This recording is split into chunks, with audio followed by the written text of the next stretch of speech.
नमस्कार दोस्तों, मैं सूरजमल आपके अपने YouTube चैनल पे आप सब लोगों का स्वागत करता हूं और मैं उम्मीद करता हूं कि आप और आपका पूरा परिवार स्वस्थ और सुरक्षित होंगे। आज हम बात करने जा रहे हैं एक ऐसे टॉपिक के बारे में जो आज के टाइम पे हर आदमी जिसके बारे में जानना चाहता है। आज का टॉपिक है क्रिप्टो करेंसी। क्रिप्टो करेंसी के बारे में हम आज इस वीडियो में पूरे डिटेल में बात करेंगे। अगर बिटकॉइन का अगर 5 साल का रिटर्न देखें तो लगभग 140 गुना रिटर्न है, और अगर हम 1 साल का रिटर्न देखूँ बिटकॉइन का तो लगभग 7 गुना रिटर्न है। और अगर मैं डोज कॉइन को देखूं पिछले 5 महीने का रिटर्न इसका लगभग 100 गुना है।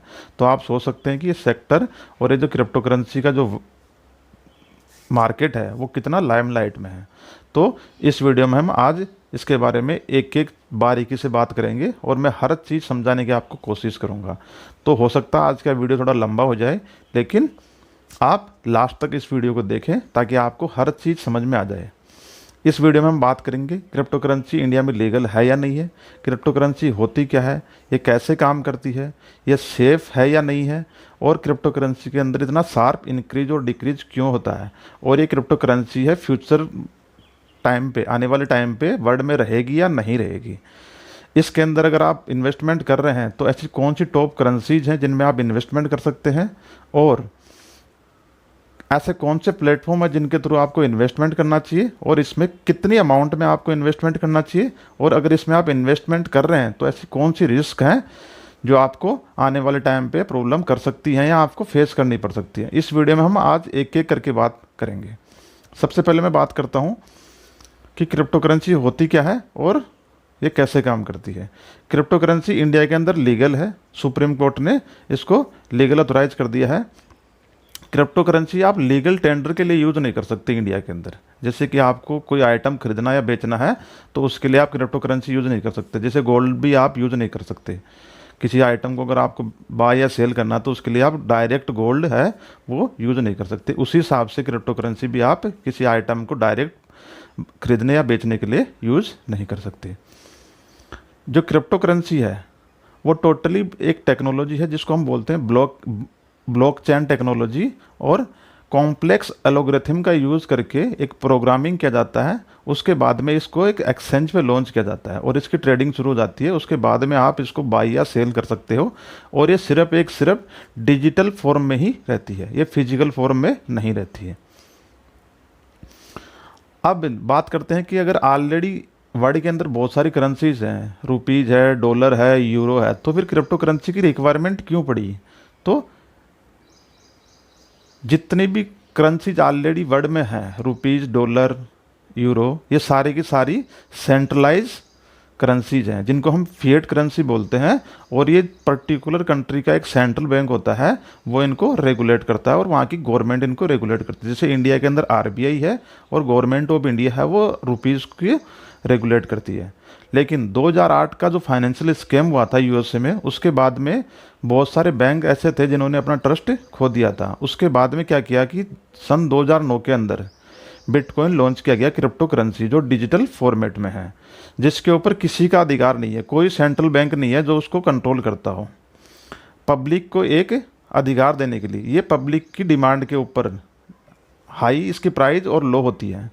तो ये एक डिसेंट्रलाइज फॉर्म है जिसके रूप में काम करती है। जितनी भी क्रिप्टो करेंसी हो सारी की सारी डिसेंट्रलाइज फॉर्म में काम करती है।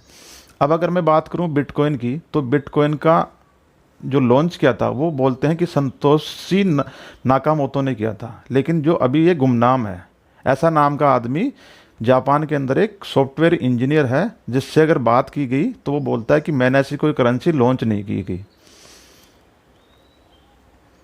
जितनी भी मैंने पहले ही कहा कि ये क्रिप्टो करेंसी जो होती है ब्लॉकचेन टेक्नोलॉजी पे काम करती है, और एक डिस्ट्रीब्यूटेड लेजर होता है जिसमें हर ट्रांजैक्शन एक कोड के रूप में या एक ब्लॉक के रूप में, एक ब्लॉक बन जाता है आपका और उस ब्लॉक के रूप में उसमें रिकॉर्ड हो जाता है। फॉर एग्जांपल, अगर कोई एक आदमी है ए, वो बी आदमी को पैसे ट्रांसफ़र करता है, तो एक ब्लॉक के रूप में एक ने जो ट्रांसफ़र किया वो एक रिप्रेजेंट हो जाता है एक ब्लॉक के रूप में, और वो जितने भी नेटवर्क में आदमी हैं उनके सामने रिप्रेजेंट हो जाता है।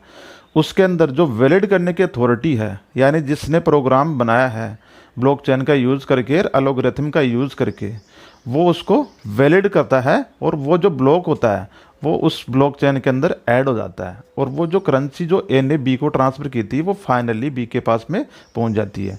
ये जो ब्लॉक ऐड हो गया, हर ट्रांजेक्शन का एक ब्लॉक ऐड होता है, ये नॉन रिवर्सेबल और नॉन डिलीटेबल होता है, तो इसलिए इसको बोलते हैं कि मोर सिक्योर भी है। ब्लॉकचेन टेक्नोलॉजी एक ऐसी टेक्नोलॉजी है जो अभी हाल फिलहाल में बहुत ज़्यादा काम में की ली जाती है, और आने वाले टाइम पे एक हमारी लाइफ का पार्ट भी बनेगी। और ऐसा बोलते हैं जो एक्सपर्ट्स हैं कि आने वाले टाइम पे मतलब 2025 तक जो ब्लॉकचेन टेक्नोलॉजी है वो लगभग 67% के CAGR पे ग्रोथ करेगी। तो आप सोच सकते हैं कि इसकी डिमांड कितनी है।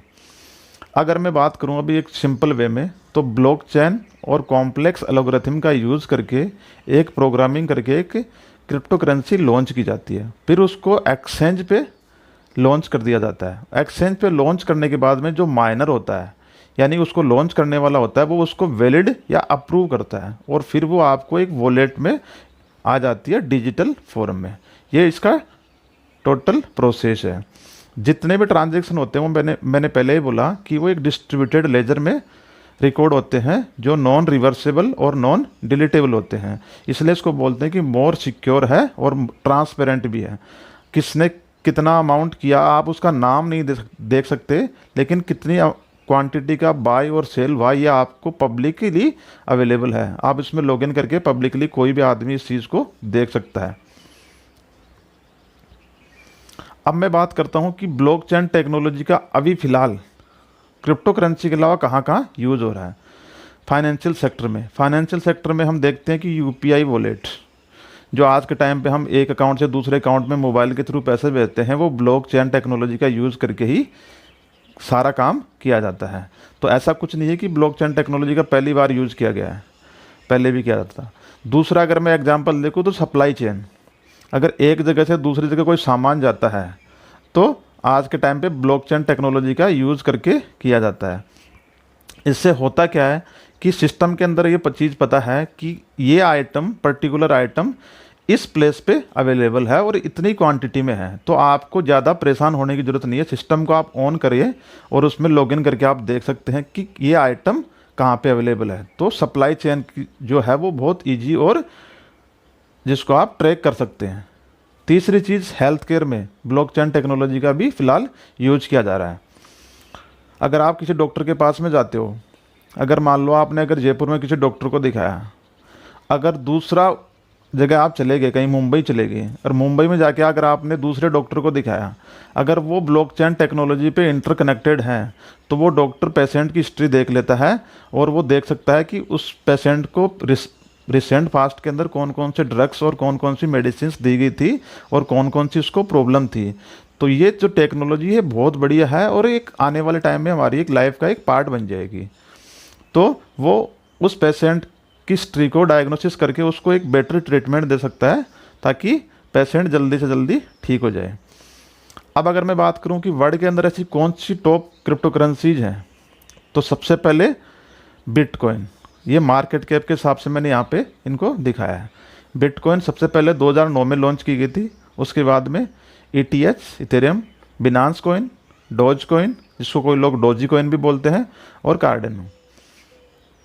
ये टॉप 5 करेंसीज हैं। अब अगर मैं बात करूं मार्केट के अंदर जितनी भी बिटकॉइन के बाद में करेंसीज आई हैं, उन सब करेंसीज को हम अल्ट कॉइन बोलते हैं या अल्टरनेटिव कॉइन बोलते हैं। और जो पहले से करेंसी चल रही थी उनको हम फिएट करेंसी बोलते हैं। तो ये डाउट तो आपका क्लियर हो गया होगा कि फिएट करेंसी क्या है, क्रिप्टो करेंसी क्या है और अल्ट कॉइन क्या है। एक और करेंसी होती है क्रिप्टो करेंसी के अंदर ही, टोकन जिसको हम बोलते हैं। अगर जैसे मान लीजिए डोज कॉइन है, वो जिस प्रोग्रामिंग पे बनाया गया है उसी प्रोग्रामिंग या उसी टेक्नोलॉजी से मिलती जुलती अगर मैं कोई दूसरी करेंसी बना दूं और उसको भी मैं एक्सचेंज पे लॉन्च कर दूं, तो उसको हम बोलेंगे टोकन। लेकिन टोकन में सबसे ज़्यादा फ्रॉड होने के चांसेज हैं। तो आपको, अगर आप इन चीज़ों में इन्वेस्टमेंट कर रहे हैं, तो मैं वीडियो के लास्ट में बताऊंगा कि आपको किन किन बातों का ध्यान रखना है।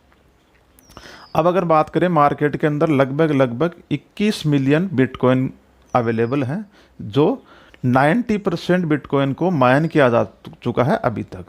और जो लास्ट बिटकॉइन माइन किया जाएगा वो 2140 यानी कि आज से लगभग 130 साल बाद में माइन किया जाएगा।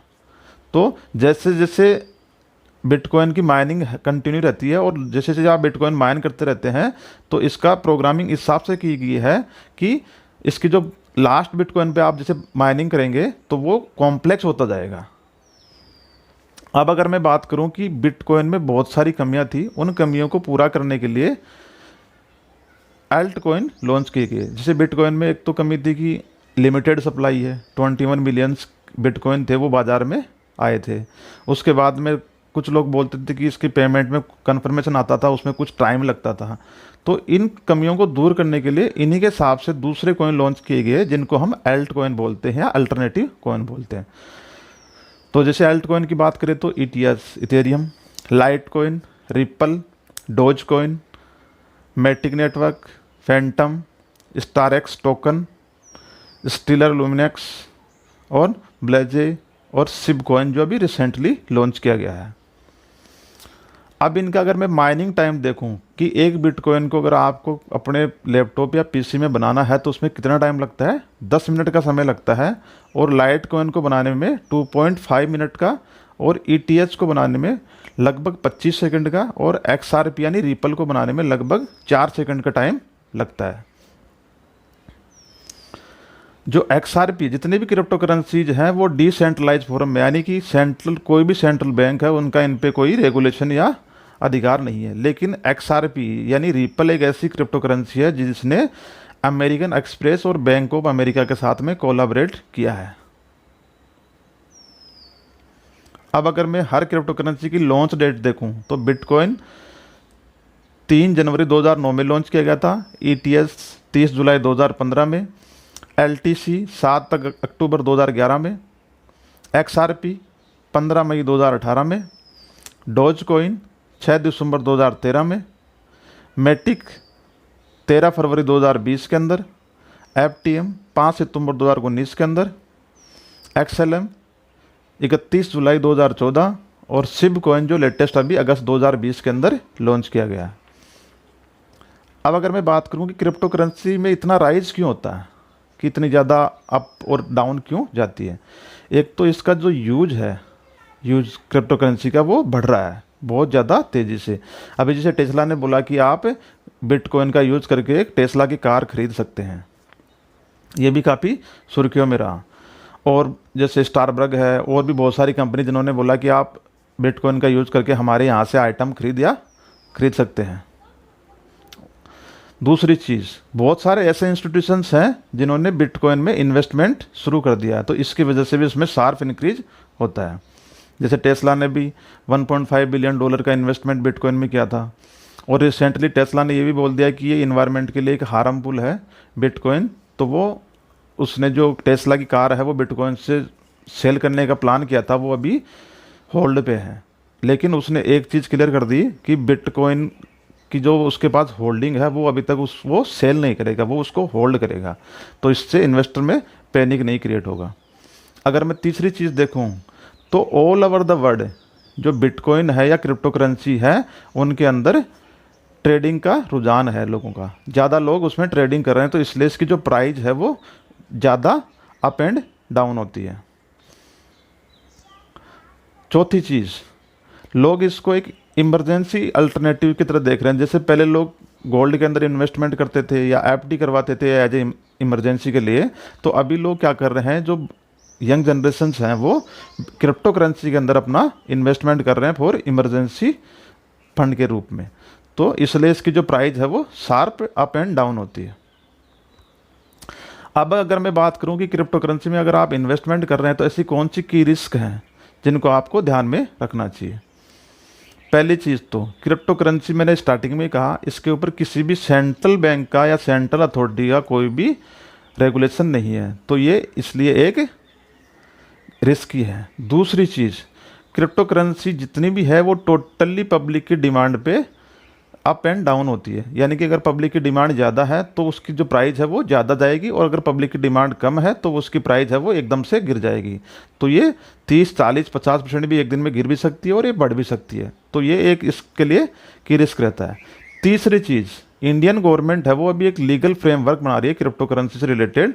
तो ये हो सकता है आने वाले टाइम पे इससे रिलेटेड क्या आए और क्या बैन का तो सुप्रीम कोर्ट ने ऑलरेडी क्लियर कर दिया कि बैन तो वो नहीं लगाएंगे, लेकिन ऐसी कौन सी लीगल फ्रेमवर्क बनाते हैं जो एक इसके लिए की रिस्क रहेगा।